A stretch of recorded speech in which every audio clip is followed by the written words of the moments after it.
Bueno, muchas gracias a todos. Em, Esta presentación es parte de la presentación del grupo Cognilen. Estamos en la Semana de la Ciencia. Es una semana en la cual los científicos y todas las personas que trabajamos en los equipos de ciencia, que no son solo los que somos científicos, sino que hay muchísimos profesionales voluntarios, estudiantes, personal técnico.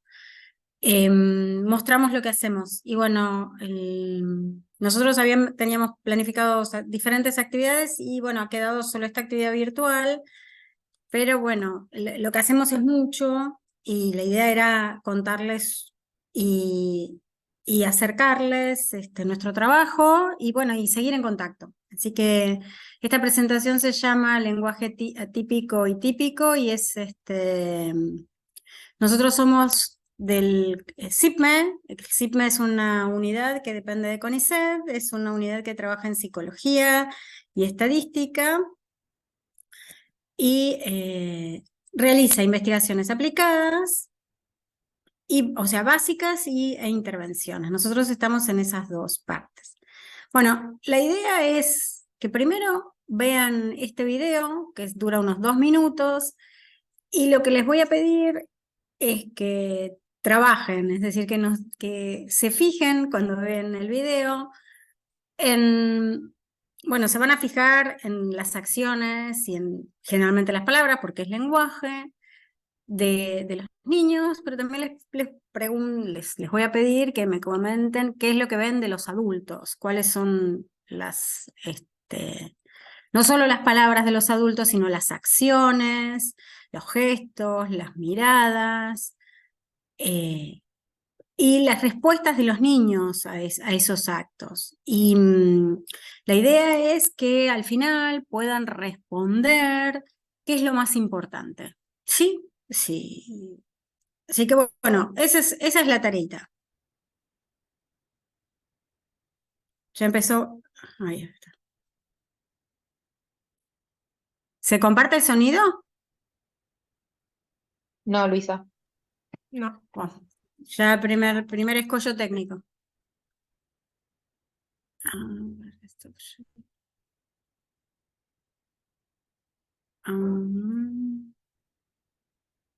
tenemos que ir a... Yami, ¿a dónde teníamos que ir? Cuando pones compartir pantalla, tenés que tildar la opción abajo Sonido. que te aparece para Ahí está. compartir el audio. Gracias, Yami. De nada.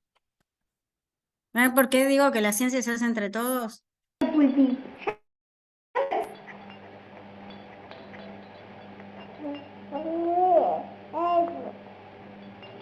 Llámalo.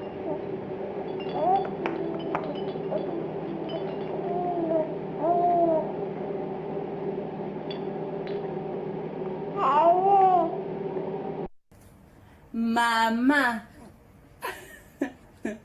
Mamá. Mamá.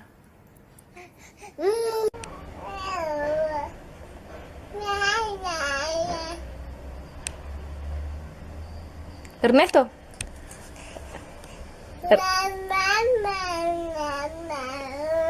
Ernesto. Ernesto. Ernesto. Ernesto. Ernesto. Ernesto, te estoy hablando. Mamá. Mamá.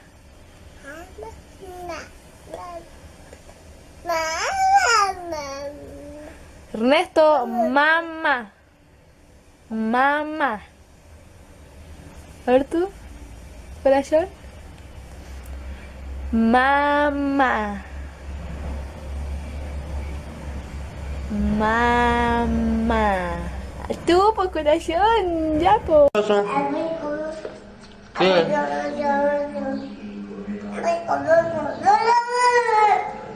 ¿Sí? ¿A dónde? ¿Pero qué vos estabas soñando? ¿Vos estabas soñando? ¿Pero por qué se hacen? ¿Y qué vos? ¿Estás rico el jugo?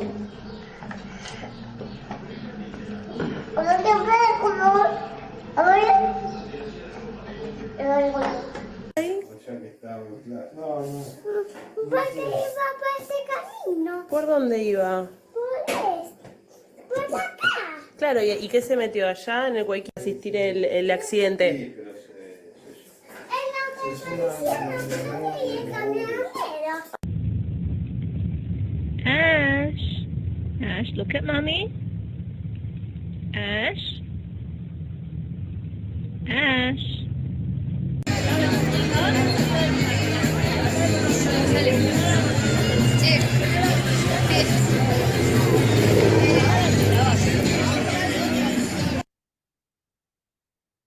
Bueno, terminó. Así que ahora viene la prueba. ¿Qué les parece? O sea, ¿es fácil hablar?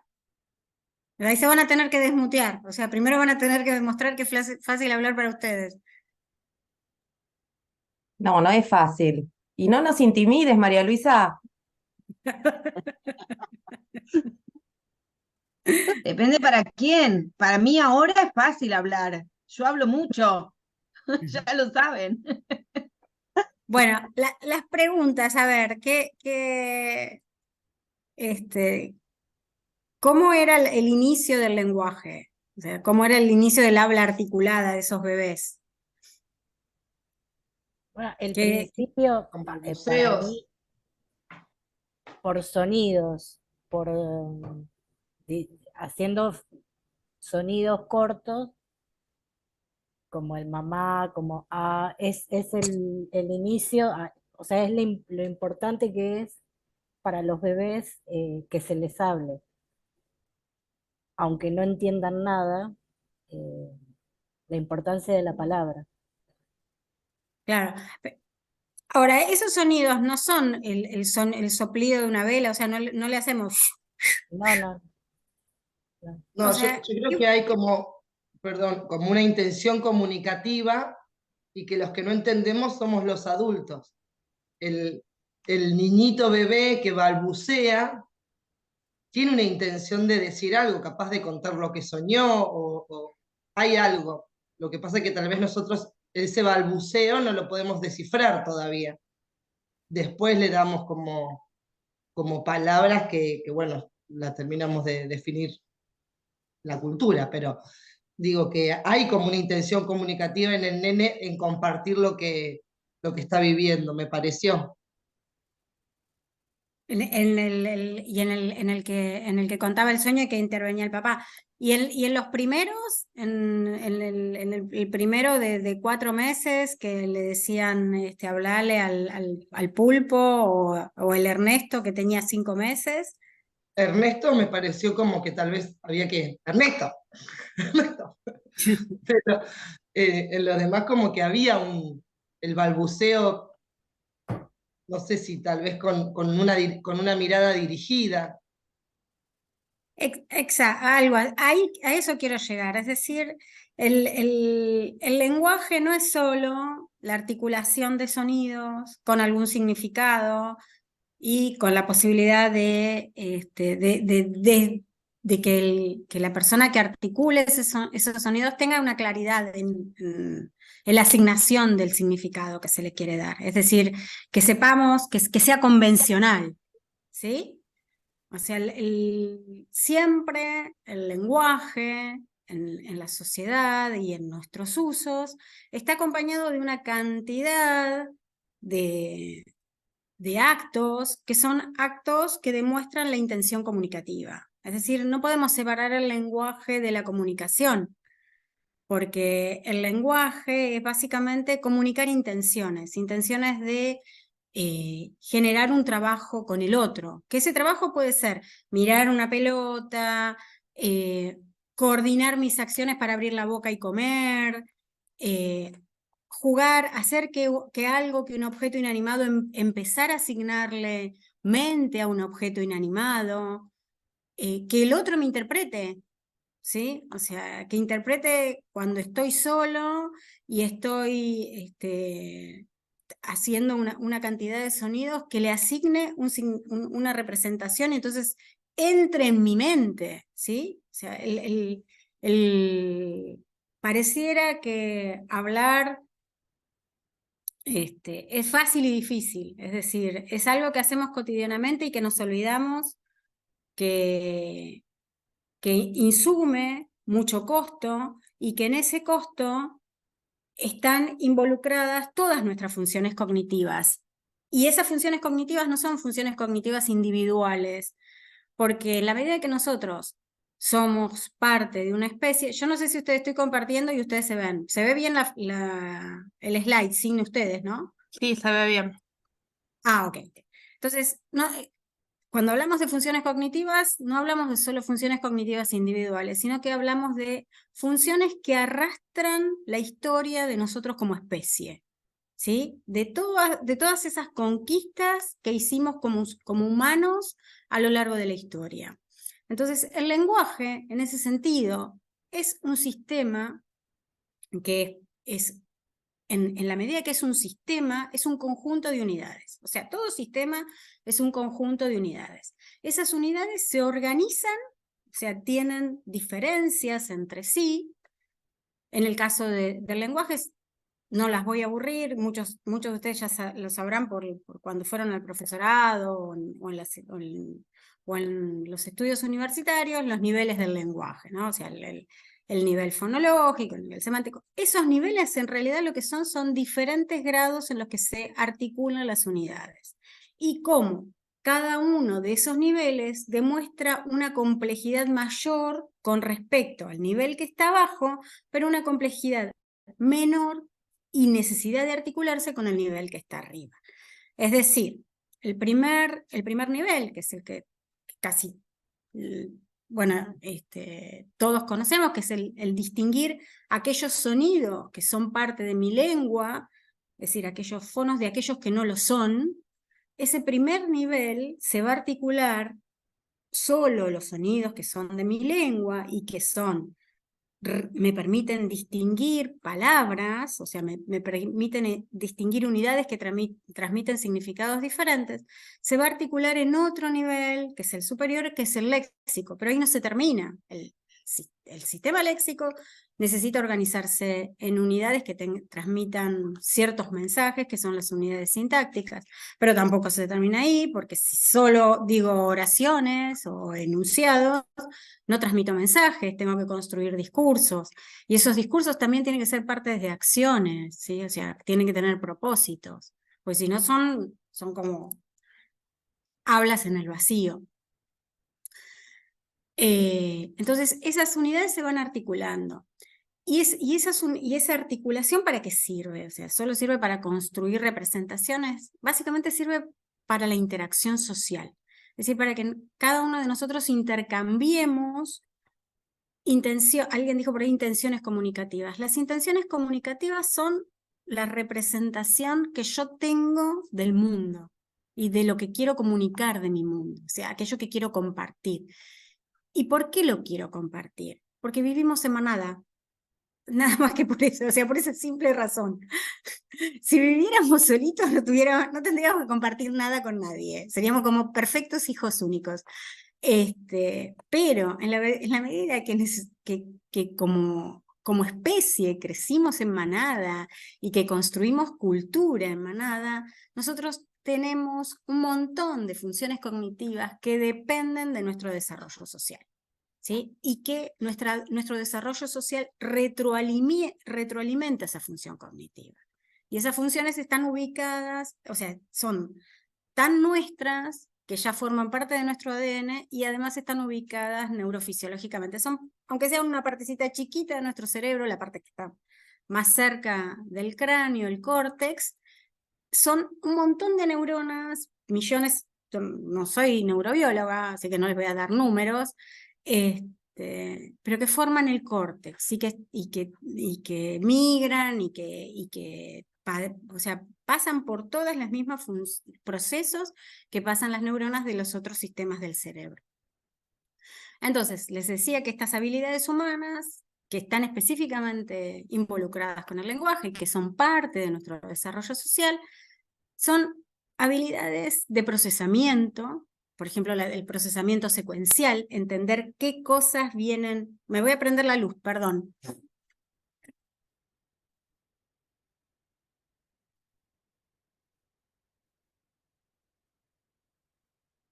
de pronto se hizo de noche y pasé a ser como, estaba en unos, ustedes estaban bien, pero yo estaba como en una oscuridad.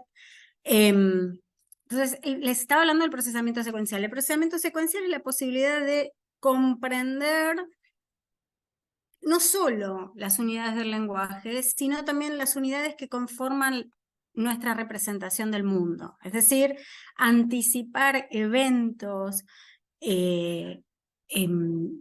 distinguir las partes de un todo, pero que esas partes se organizan en secuencias, ¿sí? Y eso me permite reconocer, por un lado, recordar lo que fue, lo que pasó previo, sin mucho costo de memoria, ¿sí? Porque el procesamiento secuencial y el que existan patrones me permite recordar fácilmente que si yo estoy en determinada situación, lo más probable, por ejemplo, si fui a comer afuera, lo más probable es que si me encuentro frente a la carta, es que ya haya entrado, que ya me haya sentado, que ya haya estado con otra persona con la que me tenía que encontrar, y que lo que sigue es que el mozo me pregunte qué me voy a servir, ¿sí? Y eso mismo, ese mismo procesamiento secuencial que pasa para los eventos, pasa con el lenguaje, ¿sí? Entonces, cuando estamos diciendo una oración, por eso somos tan cooperativos con aquel que es disfluente, porque podemos anticiparle lo que me estoy cayendo, le decimos, aunque el otro no necesite nuestro cayendo, ¿sí? Esa es nuestra capacidad porque es una capacidad cognitiva y es colaborativa, ¿sí? O sea, y es parte de nuestro desarrollo social. Bueno, otras de la clasificación, es decir, poder distinguir entre grupos de objetos, de unidades, cuáles pertenecen a la misma clase, y todo esto, o sea, y el procesamiento secuencial y la clasificación me va a permitir a mí planificar, que es una función ejecutiva, es decir, qué es lo que voy a hacer en el futuro y cuáles van a ser mis acciones. No solo las mías, o sea, no solo las que están involucradas con mi función como sujeto psíquico y sujeto cognitivo, sino también la del otro. En síntesis, no podemos entender ni el uso ni la evolución de la lengua fuera de los contextos sociales. Desde que surgió el lenguaje, por todos los cambios, no les voy a nombrar ni describir brevemente todo lo que nosotros tenemos de romanos y de latinos por hablar en español. Todas esas cosas van quedando en el lenguaje, es decir, por algo los verbos rigen ciertas preposiciones, por algo nosotros tenemos en la gramática 2 géneros y no 3 como el alemán, o 4 como el griego, ¿sí? O sea, todos esos cambios que las lenguas van pasando devienen de los usos, o sea, son parte de los contextos sociales.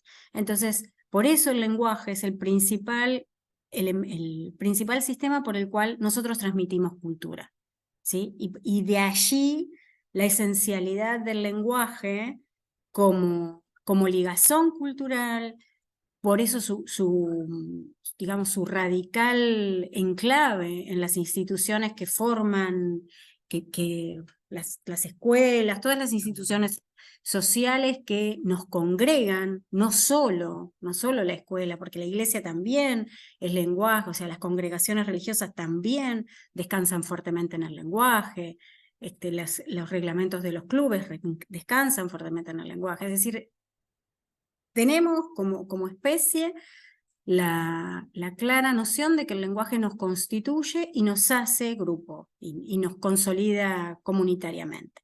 Ahora, ¿qué pasa con los usos del lenguaje? Bueno, ¿por qué hay ciertos usos que son más convencionales, más funcionales que otros? Porque el lenguaje es adaptativo, como nosotros, ¿sí? O sea, nosotros nos vamos adaptando como organismos a las diferentes características del contexto, y el lenguaje también, ¿sí? ¿Y qué pasa con esos usos que nos enseñan en la escuela? Esos usos que son normativos y gramaticales. Son los más adaptados, los mejores adaptados, o los que nos demuestran que la regularidad es más eficiente para transmitir ciertos mensajes. Y de allí la importancia del lenguaje en las escuelas, o sea, en la reflexión sobre el lenguaje. porque que los niños puedan reflexionar metacognitivamente sobre cuáles son los usos más adecuados para ciertos contextos que para otros, los va a hacer mejores comunicadores. Y al ser mejores comunicadores van a ser más eficientes en el uso de sus funciones cognitivas. Van a poder no solo memorizar mejor, sino van a poder planificar, van a poder procesar, van a comprender mejor el mundo, van a tener mayor... Y obviamente eso es el pensamiento crítico. O sea, el pensamiento crítico no se arma solo. El pensamiento crítico está constituido por funciones cognitivas, por procesos cognitivos más básicos, que es poder clasificar, poder procesar, poder comprender. Bueno, entonces, ¿cuál es nuestro desafío como grupo? Es hacer que todo esto que les conté recién, teórico, se pueda,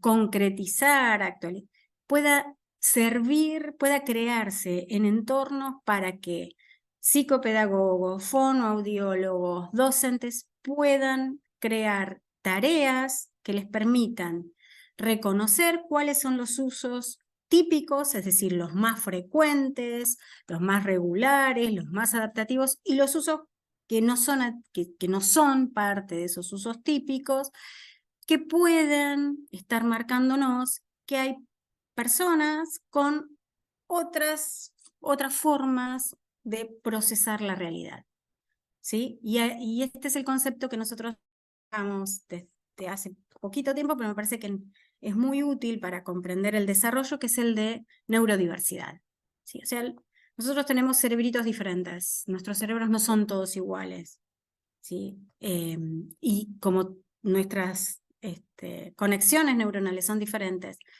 las posibilidades de procesar la información y de transmitirla van a ser diferentes. Entonces, nuestro desafío hoy, como grupo, es poder crear tareas que por un lado permitan evaluar, ¿sí?, ecológicamente a los chicos, pero también que les permitan a aquellos profesionales que están trabajando tanto en la intervención como en la inclusión,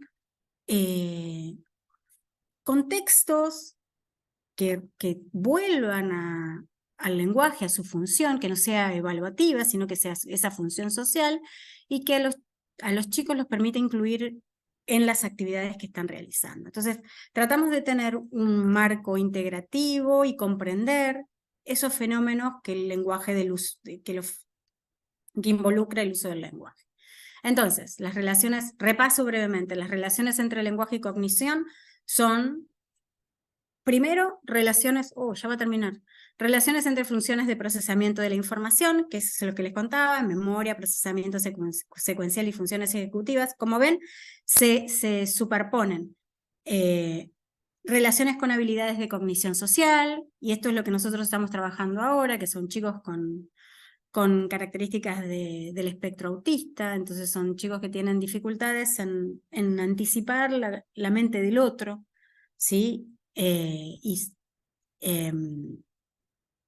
Bueno, después de las preguntas seguimos hablando. Y finalmente las relaciones con el cerebro emocional, que tienen que ver con ese cerebro que está, que es el primigenio, que tiene que ver con eso, con nuestra capacidad más animal, que es la de sentir el dolor, los estados anímicos y la percepción del mundo.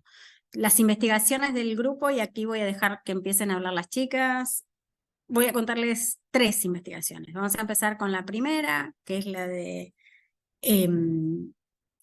percepción de eventos de estados psicológicos en niños. ¿Estás ahí? Sí, acá estoy. ¿Cómo están? Dale. Buenas tardes, mi nombre es Sofía Iacobuccio. Y bueno, les voy a contar un poco en qué estamos trabajando.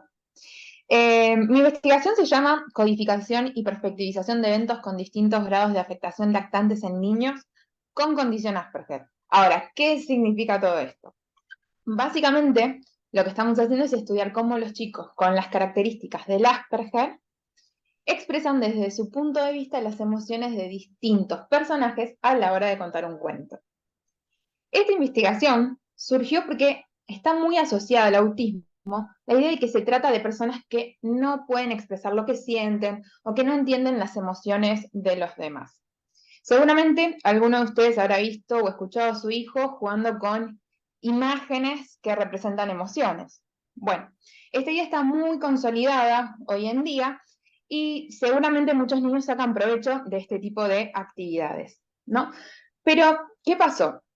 En una investigación previa que nosotras hicimos, nos dimos cuenta de que al contar historias, los niños con esta condición podían expresar las emociones, las intenciones, los deseos de los personajes de distintos cuentos con los que estábamos trabajando. Entonces se nos ocurrió preguntarnos cómo era que esto sucedía, es decir, cómo esos chicos estaban expresando las emociones. Fundamentalmente porque hay una idea muy grande de que hay una dificultad en esta área, ¿sí? Por eso elaboramos un estudio donde estamos comparando, entre otras cosas, niños con Asperger con chicos que no tienen esta condición y también con adultos. ¿Bien? ¿Qué es lo que les pedimos que hagan en esta investigación? Bueno, les pedimos que cuenten historias, ya sea inventándolas a partir de ver algunas imágenes de un cuento o que cuenten una versión, cuenten lo que una persona contó sobre un cuento que vio. ¿Bien? Hicimos estas actividades y ¿qué encontramos hasta ahora? Y digo hasta ahora porque recién estamos empezando a hacer el análisis, así que todo esto que yo les voy a comentar es muy nuevo y nos falta todavía mucho desarrollo para poder afirmarlo con un poco más de fuerza, digamos. En primer lugar, hasta ahora lo que encontramos es que los chicos con la condición Asperger pueden contar historias y que esas historias incluyan las emociones de los personajes. Cuando inventan sus propias versiones, utilizan distintas formas para expresar las emociones de los personajes. Por ejemplo, usan verbos psicológicos. ¿Qué son estos verbos? Verbos que nos permiten expresar emociones como, por ejemplo, amar, odiar, encantar, gustar. Hay un montón. También otras veces expresan las emociones de los personajes a través del uso de un verbo junto con un adjetivo, como por ejemplo, el nene está feliz. Y así podríamos seguir enumerando estrategias, pero estas dos son las que más han utilizado en lo que hemos visto hasta ahora. Lo más importante que encontramos es que efectivamente los chicos están expresando emociones de los personajes que ven en las historias. El abanico de opciones para hacerlo por ahora parece ser un poquitito más pequeño o más restringido que en adultos y en niños sin este diagnóstico, pero bueno, estamos encontrando que logran expresar las emociones y eso ya es prometedor por lo menos. Y algo sumamente llamativo que encontramos hasta ahora también es que cuando cuentan una historia que escucharon, expresan las emociones de los personajes con las mismas estrategias que utilizó la persona que contó esa historia. Esto nos hace pensar en la importancia de la ejemplificación, ¿no? Es decir, si un nene escucha, por ejemplo, que en el cuento un niño odia bichos, odia los bichos, odia las verduras o algo por el estilo, utiliza ese mismo verbo para contar la historia después. Entonces, aparentemente, escuchar la experiencia del otro, escuchar hablar al otro, está dándonos, o les está dando una herramienta a los chicos para poder expresar las emociones. Pero bueno, esta es una idea que recién estamos analizando, que nos falta todavía profundizar un poco más, porque como les comenté anteriormente, esta investigación empezó hace muy poquito, mejor dicho, el análisis de los datos con los que estamos trabajando empezó hace muy poco, y bueno, tenemos que seguir adelante para poder afirmar esto efectivamente. Bueno, con eso terminé de contarles mi investigación y las voy a dejar con mis compañeras. Bueno, les cuento, hay otra investigación que trabaja sobre conversación Y se enfoca en el uso de esta investigación empezó hace menos que la investigación que les contó Sofía, así que recién, o sea, son todas becas de CONICET, es decir, personas que están recién empezando a investigar, y lo importante de estos proyectos de investigación es que aportan datos sobre nuestra población. O sea, en general, los profesionales trabajan con datos por un lado, chicos que hablan, si es que usan los chicos de español peninsular, que son, como saben, el dialecto más minoritario del español, y por el otro lado, que es la mayor parte, los profesionales se manejan con estándares de chicos angloparlantes, es decir, no es nuestra realidad ni social ni lingüística. En el caso de esta investigación, lo que trabaja es sobre cómo se arma la dinámica de la conversación y cómo se conjugan la posibilidad de representar la mente del otro y la de adecuarse al contexto, que esas son las habilidades pragmáticas, es decir, cómo se solucionan los problemas comunicativos, en qué instancia se da el cambio de turno, si ese cambio de turno es eficiente o no, si el cambio de turno es solo para ocupar un turno de habla, si se aporta información y si se tiene en cuenta la información precedente para seguir el tópico de la conversación. Esta investigación trabaja con chicos de 6 a 12 y lo que se propone es diseñar un dispositivo de evaluación que trabaje la conversación desde una tarea lúdica, es decir, desde un juego donde se le sitúen desafíos, ¿sí? ¿Vieron como las cartas de conversación? Bueno, pero entonces estamos pensando cuáles son los núcleos, las instancias y los desafíos que chicos rioplatenses de 6 a 12 años de esta cultura o sea, consideran que son desafiantes. O sea, hablar de los juegos o hablar de la familia ya no es desafiante para un chico. ¿Sí? Para un chico chiquito sí. Para un chico de 5 a 6 años sí. Pero para un chico de 7 ya no. O sea, cosa que no pasaba hace 30 años. ¿Sí? Entonces, tenemos que ver qué pasa con esa tarea y cuáles son los indicadores que nos van a poder decir, bueno, a ver, ¿qué herramientas le doy a un psicopedagogo para reconocer, a un psicopedagogo y un fonoaudiólogo, para reconocer si un chico tiene dificultades en la organización de la estructura conversacional y en la interacción conversacional? Entonces, es una investigación que es compleja porque hay que hacer no solo grabaciones, sino también videos. Seguimos entonces, bueno, les conté la investigación, ahora viene la investigación de metáfora. Bien, bueno, ahí sigo yo.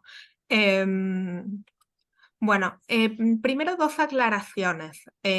Una tiene que ver con qué significa metáfora, porque seguramente la mayoría de los que estamos acá recordemos más la definición de metáfora que vimos en la escuela que la definición que ahora les voy a contar, que es con la que trabajamos en esta investigación. Seguramente si piensan en la metáfora de la tradición retórica, van a pensar en los ejemplos de los soles de su rostro, las perlas de su boca, y en realidad la definición de metáfora con la que estamos trabajando, que vemos que es muy útil para estudiar los usos del lenguaje, tiene que ver con una forma de pensar que la podemos ver en el lenguaje, es decir, podemos ver en los textos y en las cosas que decimos, una manera de pensar que tiene que ver con entender un concepto en términos de otro. ¿Qué significa esto? ¿Sí? Piensen, por ejemplo, en algo que seguramente conocen todos, también remitiéndonos a la escuela, piensen en la capa de ozono. Si uno dice la capa de ozono, dice, bueno, es algo que vi en ciencias naturales o en ciencias de la atmósfera, si alguien tuvo algo un poco más específico. Y esta capa, ¿qué nos hace pensar? Bueno, es el término científico, pero lo que nos permite pensar es que hay una capa justamente que nos protege de los rayos del sol, los rayos del sol se piensan como si estuviera atacando a la Tierra, la capa nos protege, como la capa está agujereada, pasa el ataque del sol y nos puede lastimar. Y en realidad el sol no es que nos está lastimando, el sol está ahí y al planeta pasa por un proceso porque, bueno, cuestiones de la atmósfera que no les puedo explicar porque no estudié esa disciplina. Pero lo que es importante acá es que las metáforas son un dispositivo o una herramienta, y ahí también hay una metáfora, que nos sirve para explicar cosas, ¿sí? Para explicar conceptos, para crear conceptos científicos y para poder explicar de manera más concreta o más amigable, más familiar, algo que es más abstracto, más desconocido, más complicado. ¿Sí? Ese es el primer asterisco, ¿sí? Esta es nuestra definición de metáfora. El segundo asterisco, Luisa, si puedes pasar a la siguiente diapositiva, es que, retomando un poco la investigación de Sophie, esta investigación surgió porque la descripción del autismo menciona que las personas con este diagnóstico tienen dificultades para comprender el lenguaje figurado, ¿sí? Esto es, por ejemplo, las ironías, los chistes y las metáforas también. Lo que dicen las descripciones de los manuales es que estas personas no las entienden o que usan metáforas que son tan propias de cada persona que ni siquiera sus familiares más cercanos las pueden entender. Esa es la descripción de uno de los manuales como más típicos no más típicos, más sí, descriptivos de la condición, lo que se llama condición Asperger y ahora se llama autismo de nivel 1. ¿Qué pasó? Cuando nosotras empezamos a entrevistar chicos con autismo, empezamos a ver que los chicos usaban metáforas, atendiendo a esta definición que vimos antes, ¿no? Usaban metáforas, comprendían las metáforas que nosotras les decíamos, las retomaban, es decir, si yo le decía por ahí, uy, se pasó volando el tiempo, por ahí el chico decía, uy, sí, y retomaba, es decir, comprendía eso que yo le estaba diciendo, lo expandía, retomaba eso y seguía hablando. Entonces dijimos, bueno, quizás hay una descripción del vocabulario de los chicos que no se ajusta tanto a lo que son las descripciones de los manuales. Perdón, un minutito que me apareció una ventana para guardar el Zoom. Entonces dijimos, bueno, empecemos a ver qué pasa en metáfora y autismo. Pero antes de llegar ahí, dijimos, bueno, en realidad, primero queremos ver cómo usan los chicos las metáforas, porque no encontramos una descripción que sea muy precisa sobre los usos en la Argentina, sobre los adolescentes.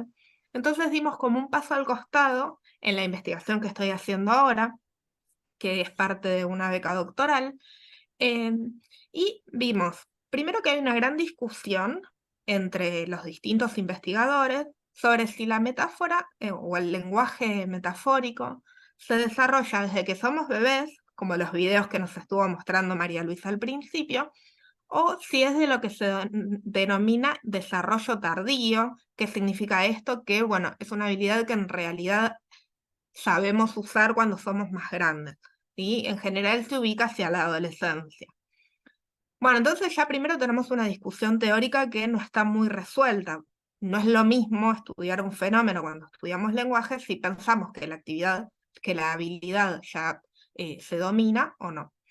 Pero lo que nos dicen es que en la adolescencia, independientemente de cada postura que discute, que la adolescencia es un punto muy importante en el uso de las metáforas, tanto porque se empiezan a usar o porque se mejora el uso con respecto a cómo se usaba antes, ¿sí? Así que la adolescencia, no importa cómo la miren, es una edad clave.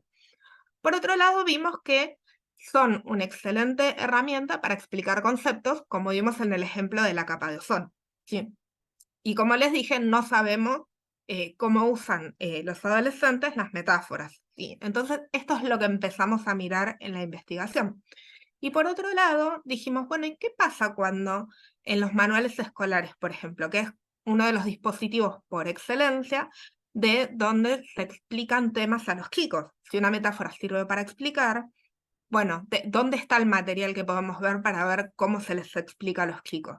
Y por otro lado, ¿esto coincide con cómo usan los chicos las metáforas? Bueno, entonces en esta investigación estamos viendo cómo hablan los chicos, qué dicen los manuales, y la idea es ver primero si hay diferencias. Les adelanto que sí, así como Sofi trajo resultados frescos, es lo lindo de estas charlas.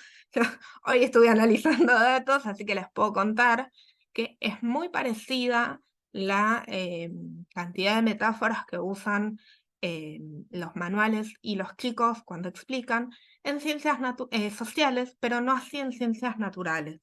Y es distinto cómo usamos las metáforas en una disciplina y en otra. Entonces, eso es importante prestar atención. Pero hay otra cosa que no sabemos.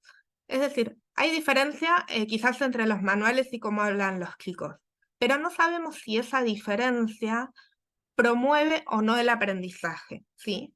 Entonces, lo que estamos haciendo también, además de investigar cómo son los usos de las metáforas, es ver qué pasa cuando, mirando todo este material que analizamos, qué pasa cuando armamos una experiencia didáctica en el aula atendiendo a esta evidencia que estuvimos recolectando. Así que bueno, ¿para qué nos sirve esto, digamos? ¿Para qué nos sirve investigar?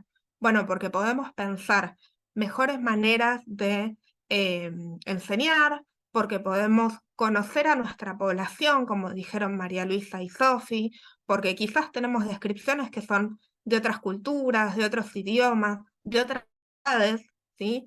Y bueno, nosotras trabajamos con población de Lamba, pero quizás en otras provincias pasen cosas diferentes, no lo sabemos, por eso es tan importante que investiguemos estos temas. Así que, bueno, adelante, Luisa.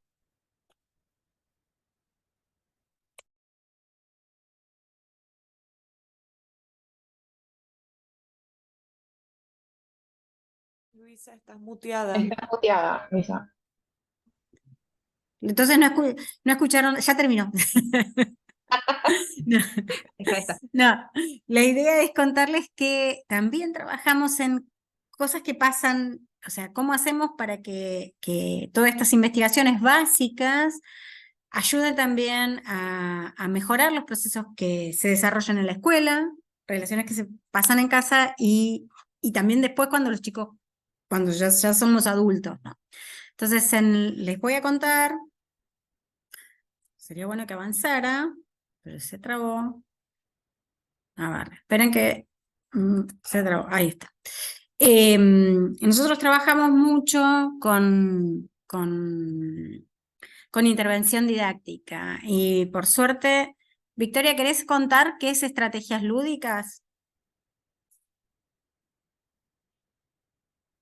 ¿Está Victoria ahí? Sí, sí, estoy acá, estoy acá.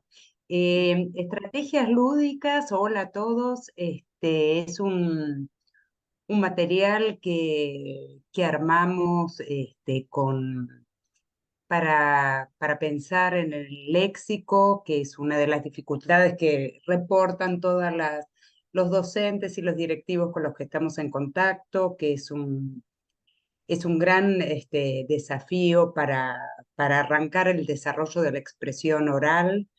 Y bueno, y este libro que armamos, cuento cortito, se trata está pensado para jardín, son unos textos narrativos muy breves, pero que tienen ilustración, la ilustración conversa con el texto, y tiene actividades de taller literario que son muy variadas para trabajar ese vocabulario específico. Nada, yo creo que es algo que por supuesto no está pensado de una manera cerrada, sino plantea una serie de sugerencias que son muy distintas desde actividades plásticas hasta juegos, hasta construcciones manuales, digo, y que cualquier docente puede adaptar a su grupo, poniendo su propia creatividad en juego. Es un disparador para trabajar de una manera diferente el léxico. Lo que Eh, tiene de interesante, voy a intervenir un segundito, es que, ¿Cómo no? es que surgió de una investigación. O sea, hicimos una investigación con una tesista que quería trabajar léxico y le gustaba mucho escribir. Entonces dijimos, bueno, ¿por qué no juntamos las dos cosas y creamos el dispositivo? Se hizo un dispositivo piloto y se vio que aplicando esta dinámica de taller literario en sesiones cortas de una semana, los chicos incrementaban en forma significativa el léxico. Y ese léxico no solo se utilizaba en el contexto en el que se les había proporcionado, sino que se proyectaba. Es decir, había aprendizaje léxico en un tiempo muy corto con una dinámica de taller. ¿Sí? O sea, con contar un cuento, con actividades específicas, con imágenes sugerentes, con sistematicidad. Entonces, lo que pudimos ver es que si la secuencia está organizada, es sistemática, el docente es acompañado, los chicos tienen aprendizajes sustantivos, es decir, aprendizajes que permean y que quedan en memoria. Entonces, a partir de esa experiencia, gracias obviamente los textos son textos muy cuidados, es decir, hay adecuación en cantidad de palabras, la complejidad de la construcción sintáctica, el tipo de conflicto que se presenta. Lo que nos demuestra que también es que hay que poder trabajar en las intervenciones en forma adecuada a la edad. O sea, no podemos utilizar cualquier recurso a cualquier edad, ¿no? Y en forma ocasional. Y otro proyecto que les quería contar es un proyecto que estamos haciendo con Victoria, con Karina Fortis, que estaba por allí, y Laura Rodríguez, y bueno, y todas las maestras que quieren participar voluntariamente en el Normal 4. El proyecto se llama Aprender en Juego. Vico, ¿querés ayudarme a contarlo Sí. Dale. Nada, Aprender en Juego es un proyecto colectivo que, por empezar, es un gran desafío hoy en día tener proyectos colectivos donde los directivos, los técnicos, los científicos, las psicopedagogas y los maestros y los niños trabajamos conjuntamente y vamos probando distintas alternativas eh, para poner para actualizar una serie de problemas que surgieron en principio a partir de la pandemia, sobre todo esto, la falta de interacción social que implica para los chicos no haber tenido ese contacto, y después, bueno, otros factores que afectan el aprendizaje de la lectura y la escritura. Y la propuesta en particular del juego, el juego entendido como algo creativo, algo diferente a los formatos escolares tradicionales, es una alternativa que funciona eh, con mucha eficacia, creo yo. Primero porque para los chicos en particular no significa, o sea, esto no se procesa como estar atrasados en sus aprendizajes y tener que realizar una reparación específica y tener que salir del aula y tener que volver a ver algunos contenidos, sino como un planteo de testear juegos nuevos, donde el acceso al juego con las palabras, con el lenguaje, en todas estas variaciones que dio María Luisa, que no son sencillas cuando uno está aprendiendo a leer y escribir, eh, se dan de manera lúdica, que no es menor, ¿no? Hoy en día que uno se pueda divertir aprendiendo. Lo que se está viendo acá es la primera instancia que nosotros pensamos como juego, que es el Tutti Frutti, un juego que todo el mundo conoce y que, digamos, en una instancia del Tutti Frutti uno puede tener un diagnóstico completo de cómo un chico escribe, lee, y sin necesidad de que exista una evaluación. Entonces, esto fue el disparador, el juego del Tutti Frutti, para tener una idea de cuáles niños y qué dificultades había en el proceso. Y lo más interesante fue que yo creo que el cambio, yo creo que hubo dos cosas muy interesantes en este proyecto, y uno es el cambio de los funcionamientos institucionales. Yo me acordaba, bueno, la directora Laura armó una ruleta en la dirección, tenía un jueguito que era una ruleta de rimas, entonces los chicos iban a la dirección a jugar a eso. La dirección no es un lugar donde uno va a hacer un juego, o sea, se modifican los espacios cuando se abre el juego en una institución. Y después esto, que fue algo que llevó adelante la secretaria, que hubo un grupo de chicos que armó una propuesta de un rincón de ideas, ¿no? O sea, intentar generar un juego, materializarlo y llevarlo a los chicos de primer grado. Lo llamativo era que este grupo de niñas eran las que tenían dificultades para leer y para escribir, pero sin duda la primera instancia es la autoestima y poder, yo creo que en el caso de los chicos, tener un propósito. El propósito acá era hacer una experiencia con chicos más chicos. E inventaron este juego, este memotest con las vocales, lo llevaron a los chicos de primer grado. El otro día la líder de este grupo estaba editando el video donde estuvieron con los chicos poniéndole música, haciendo los cortes para hacer una edición. O sea, siempre cuando un proyecto es genuino y es real y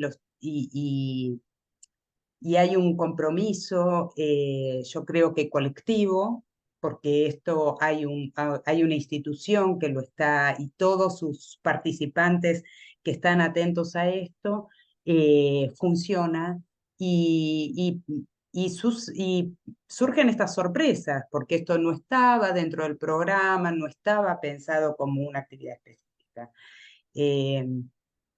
Nada, mucha colaboración y volver a esta idea que comenta María Luisa de manada. Yo creo que funciona porque hay un compromiso de manada. Bueno, y Bueno, aquí está el equipo de docentes que están Cintia, Tati, Cari, María, Fabiana, que está también allí, Flor, vi me que estoy es una gran olvidando. colaboradora en este proyecto, una enorme activista. Laura, y creo que no me olvidé de nadie. Bueno, o sea, gracias a ellas y porque todo este trabajo lo hacen en forma voluntaria. Sí, o sea, lo que yo les decía, hacer ciencia no es solo o sea, nosotros pertenecemos a CONICET, pero construir ciencia es un trabajo colectivo. Bueno, y aquí están nuestras redes, somos @cognilen, estamos en Instagram, estos son nuestros correos electrónicos, y hay un sitio que vamos a subir todas pronto más novedades, cuando tengamos más community manager, como le dicen las chicas. Bueno, muchísimas gracias por el tiempo y tenemos todavía un ratito para preguntas. Ah, y me quedó el después. El después es los chicos integrándose a la sociedad. Y creemos que con estos trabajos, con investigaciones en ciencia básica y con interacciones con todos quienes estamos preocupados por los chicos, es posible que haya despuéses Cambio. más felices. Uy, perdón. Así que bueno, cuando quieran, dejo de compartir y hablamos. Si hay preguntas, dudas, comentarios, canciones, rimas, poemas. Quejas. ¿Se entendió? Hay algo que dijeron, esto la verdad acá me perdí, me olvidé de qué estaban hablando, porque eso puede pasar. Ayer hablábamos entre las chicas y decíamos, esta palabra que nosotras tenemos que usar todos los días, por ahí porque en nuestro trabajo nos demandan que las usemos todos los días, después nos acostumbramos tanto y nos olvidamos que no se entienden por ahí, o que son muy específicas de nuestro trabajo. Así que también siéntanse tranquilos de decir, chicas hablan muy difícil. Tienen que aprender a comunicar mejor. No, yo les comparto mi experiencia. Yo soy AT y hace más de un año que estoy trabajando con un nene autista, diagnosticado muy tarde en edad, ahora tiene 13 años, pero se le diagnosticó a los 10, y es hipoacúsico, implantado con implante, por lo que aprendió a hablar y a escuchar de más grande. Y el tema que hablaba Yamilia de la metáfora, cuando yo empecé con él, a veces se me olvidaba la metáfora, y no sé, un día jugando le dije, te voy a sacar la nariz, que le quería hacer así, que acá tenía la nariz, bueno, casi me mata, se me tiró encima, mira, mi nariz, no, y quería arrancar mi nariz. Pero ahora, que ya está por cumplir, bueno, le falta todavía, en marzo cumple 14, es como que ya entendió, porque es un trabajo permanente, que no va a pasar, a que a veces me olvido y que no va a pasar real lo que digo. Y es muy, muy trabajoso, pero al final lo va entendiendo. Y ahora, al revés, él me hace ese tipo de bromas a mí. Ya empezó a entender el tema del chiste, ya tenemos comunicación no verbal, no solamente es la palabra, sino que ya con mirarnos sabemos. Y bueno, es un caso que avanzó y evolucionó. Pensé que ya me estaba frustrando, pero no, en realidad va muy despacito. Y también con el tema de imitar personajes, empezamos a jugar al Chavo del Ocho, porque me salió decir una frase, y bueno, y estamos con el tema todavía hace unos días del Chavo, y nada, y se ríe mucho y lo disfruta mucho. Por eso está muy bueno lo que hacen ustedes con respecto a investigar y a ver de qué manera se puede llegar mejor a los chicos con esta problemática, ¿no? El mío que es hipoacúsico, y que también su mamá era hipoacúsica porque falleció, y el papá también, y su hermana también, una familia que no hubo mucho, no fue hablado de muy bebé, no conozco bien la historia familiar, pero bueno, en un año, casi dos, trabajamos y está bueno. Ay, qué lindo. Mientras hablaba Claudia, chicas, me imagino ustedes también pensé en 20.000 cosas de todo lo que estuvimos trabajando.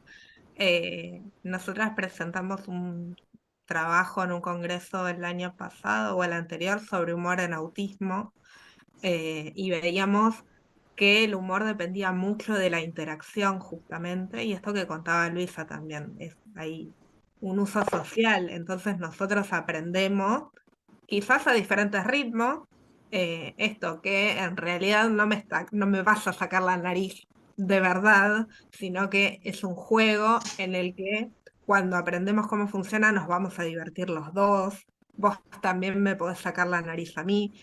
Hay chicos que, bueno, que quizás lo entienden más rápido, otros que necesitan más refuerzo o jugar a otras cosas, pero bueno, justamente las dinámicas de intercambio nos van como dando más herramientas para aprender a interactuar.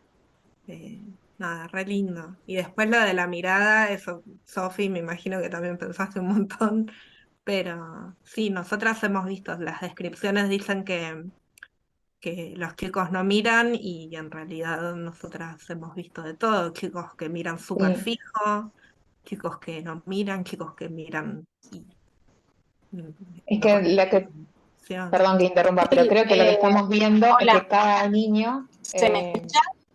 sí, sí, perdón, termino esta cosita, que cada niño tiene sus particularidades y esto mismo, algunos rehúyen quizás un poco el contacto visual, o sea, la mirada, pero otros no, e incluso algunos muchas veces dicen que no les gusta el contacto físico de los demás y demás, y me ha pasado estar haciendo estas actividades con nenes que me estaban acariciando el pelo, o el año pasado yo estaba embarazada y me tocaban la panza y le hablaban al bebé, a la bebé, o sea, había momentos de comunicación de distinto tipo que si uno va a un manual de diagnóstico, quizás dice, ¿este chico tiene el diagnóstico verdaderamente o qué pasó?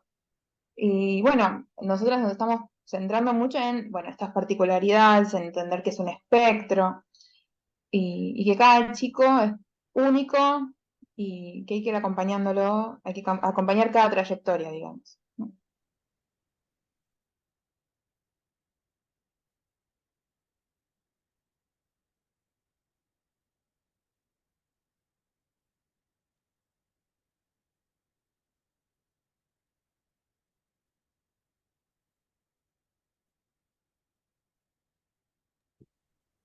Luisa, ¿estás hablando? Ahora estoy hablando, ahora estoy hablando. Recién estaba jugando al dígalo con mímica.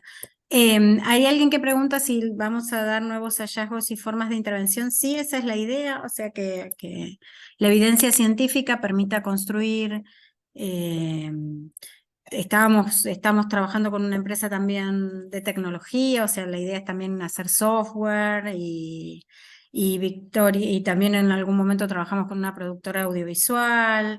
O sea, la idea es trabajar tecnológica y con programas de intervención tradicionales para que, basados en evidencia actual y propia.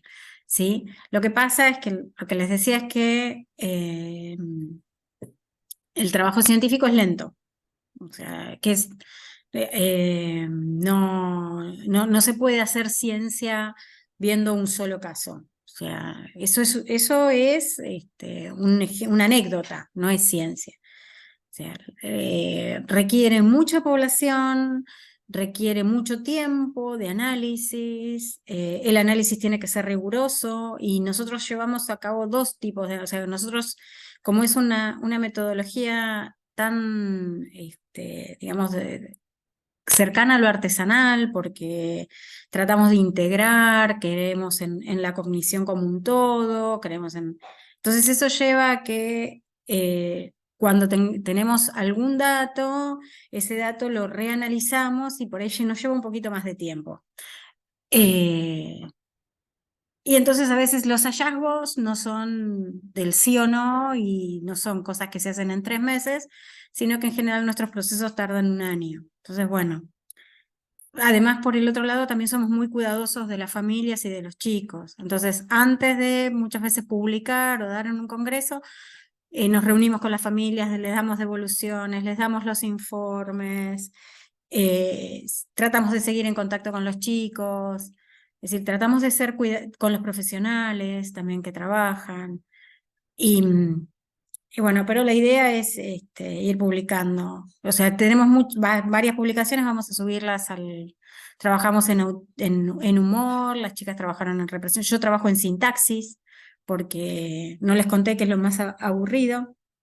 Mari, perdón,